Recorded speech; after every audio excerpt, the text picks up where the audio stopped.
Olá, amigos! Aqui estamos mais uma vez para conversar com vocês sobre a metodologia de autocura.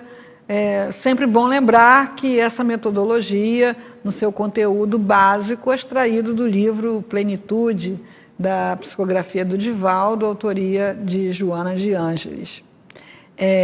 Hoje a gente vai dar continuidade a alguns comentários que nós temos feito, desenvolvido, sobre as ferramentas que são apresentadas às pessoas e que nós também vamos seguindo na prática do dia a dia das propostas de autocura.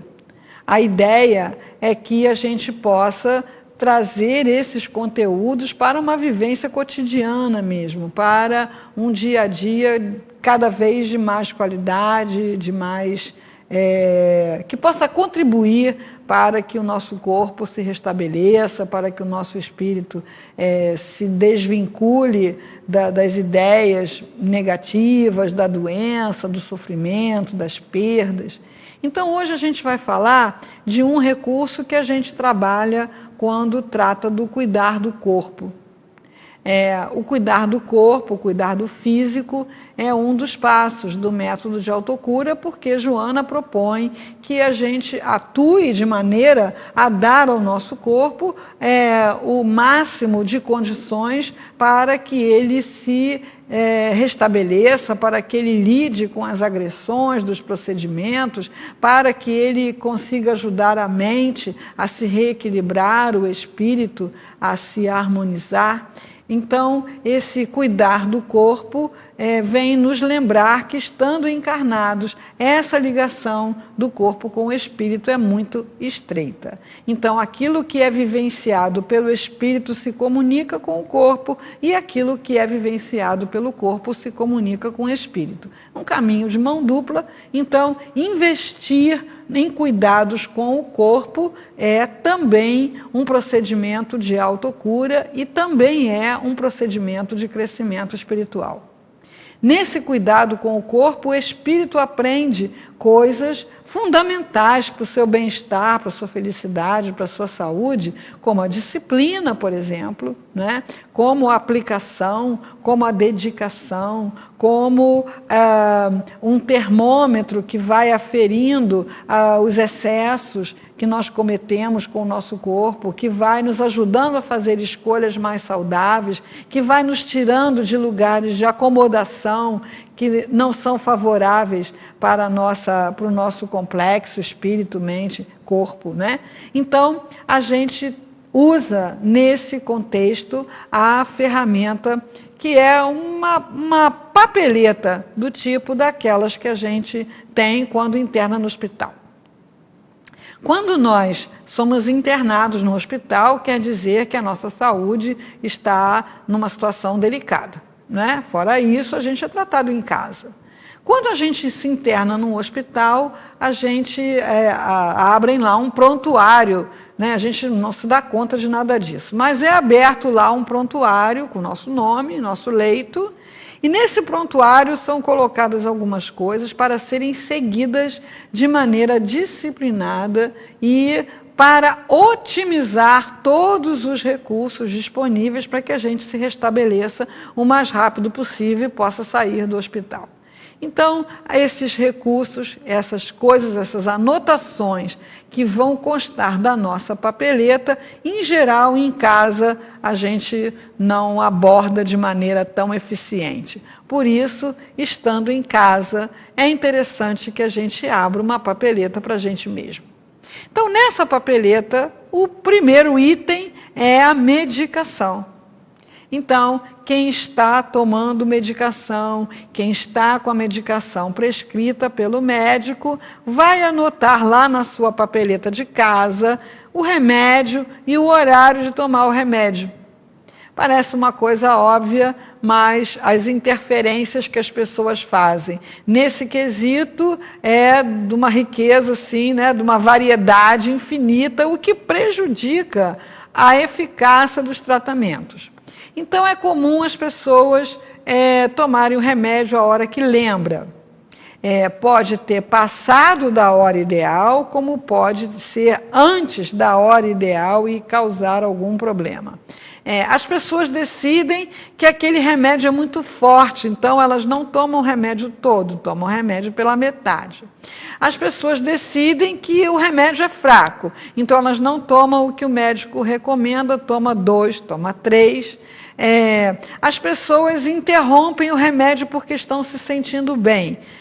E não cumprem aquele prazo de tratamento que o médico recomendou. Aliás, esse particular tem consequências muito complicadas. Por exemplo, as pessoas que têm pressão alta, se você ficou com a pressão alta, a pressão vai ficar alta o resto da encarnação. Você tomando remédio, a sua pressão é controlada. Mas é comum as pessoas verificarem primeiro a pressão. Aí, se a pressão está boa, elas não tomam o remédio, porque elas raciocinam que aí vai baixar demais. E o resultado disso, às vezes, é muito ruim, porque faz um pico de pressão, tem um AVC, fica com sequela. Enfim, o remédio tem que ser tomado na hora, na quantidade que o médico recomendou. Se você está tendo algum problema com remédio, você tem que comunicar ao seu médico. E se ele não te convenceu, você troca de médico. Mas é o médico quem tem que decidir qual remédio, com qual intervalo de horário, com qual concentração. E você, na sua papeleta de casa lá, anota lá seus remedinhos e procura seguir as tomadas da maneira mais disciplinada possível. Outro item muito importante da nossa papeleta no hospital e em casa é a alimentação.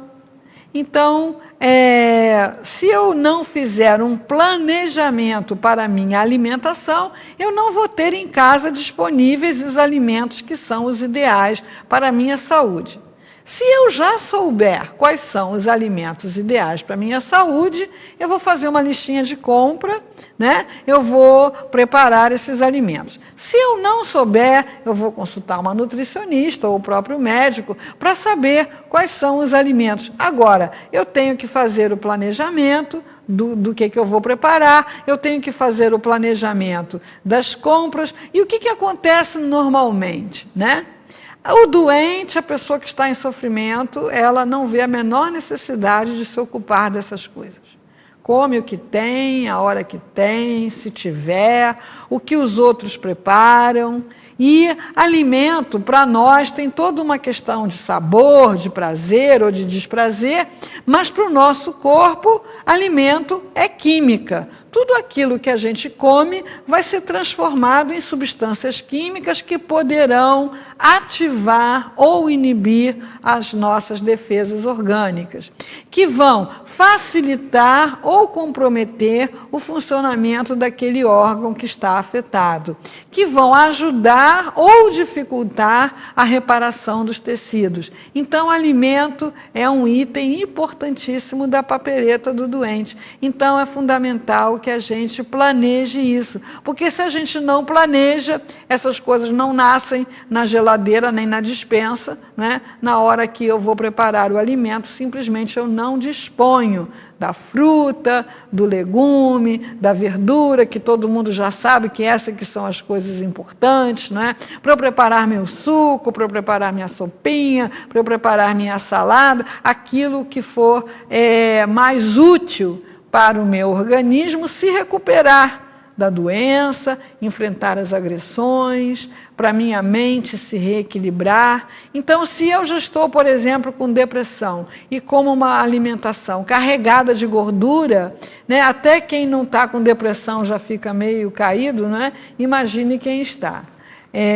Se eu me alimento e aquele alimento não me causa um bem-estar, todas as minhas funções vão ser afetadas pela falta desse bem-estar, desse sabor, dessa qualidade na alimentação. Então, o hospital ele dispõe de uma nutricionista que programa lá os cardápios, os horários das alimentações, horários regulares. O nosso corpo vai funcionar melhor em qualquer situação se tiver regularidade. Então, café da manhã, colação, almoço, aquela regularidade que a gente observa no hospital, ela favorece a saúde. E aquela bagunça que a gente observa na nossa casa, ela dificulta a recuperação. Então, horas em jejum, de repente, muita coisa para ser digerida. Alimentos pesados próximos da hora de dormir faz com que a gente não durma profundamente, porque o corpo está lá ocupado com a digestão.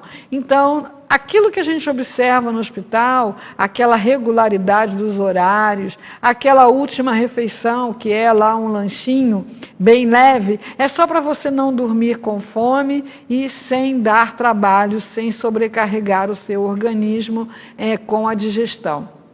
Então, a medicação, a dieta, ou melhor dizendo, o que nós vamos oferecer para o nosso organismo para ajudá-lo nos seus processos naturais de cura, de regeneração.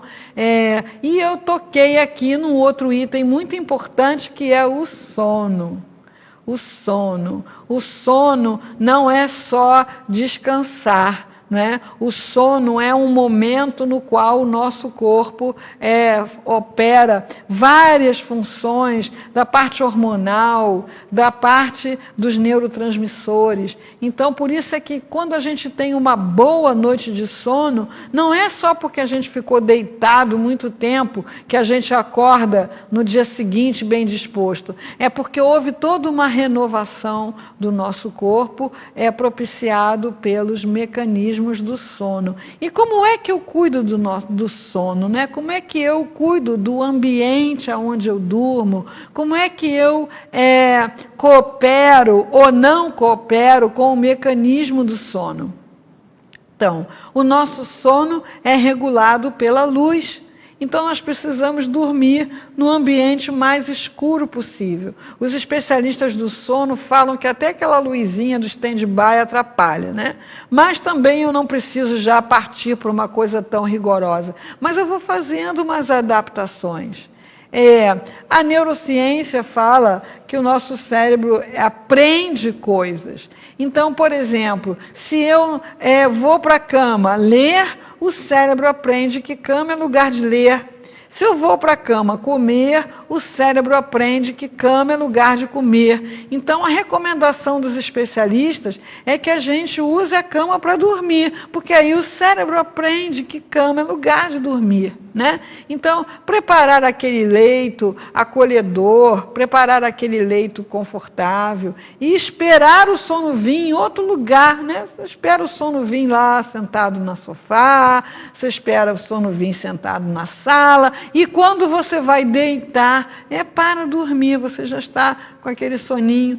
Então, como a gente geralmente está com o sono todo bagunçado, porque está acostumado a dormir vendo televisão, a ficar na internet até de madrugada, a ficar na cama rolando, pensando nos problemas, não vai ser de uma hora para outra que a gente vai conseguir dormir da melhor maneira possível. Mas a gente vai treinando, porque sono, dormir bem, é fundamental para que no outro dia a gente acorde com a mente renovada, a gente acorde com o corpo renovado para passar lá pelas dificuldades que tem que passar. E se tem dificuldade mesmo para dormir, tem que conversar com o médico para ver como é que ele pode nos ajudar nesse sentido. Né?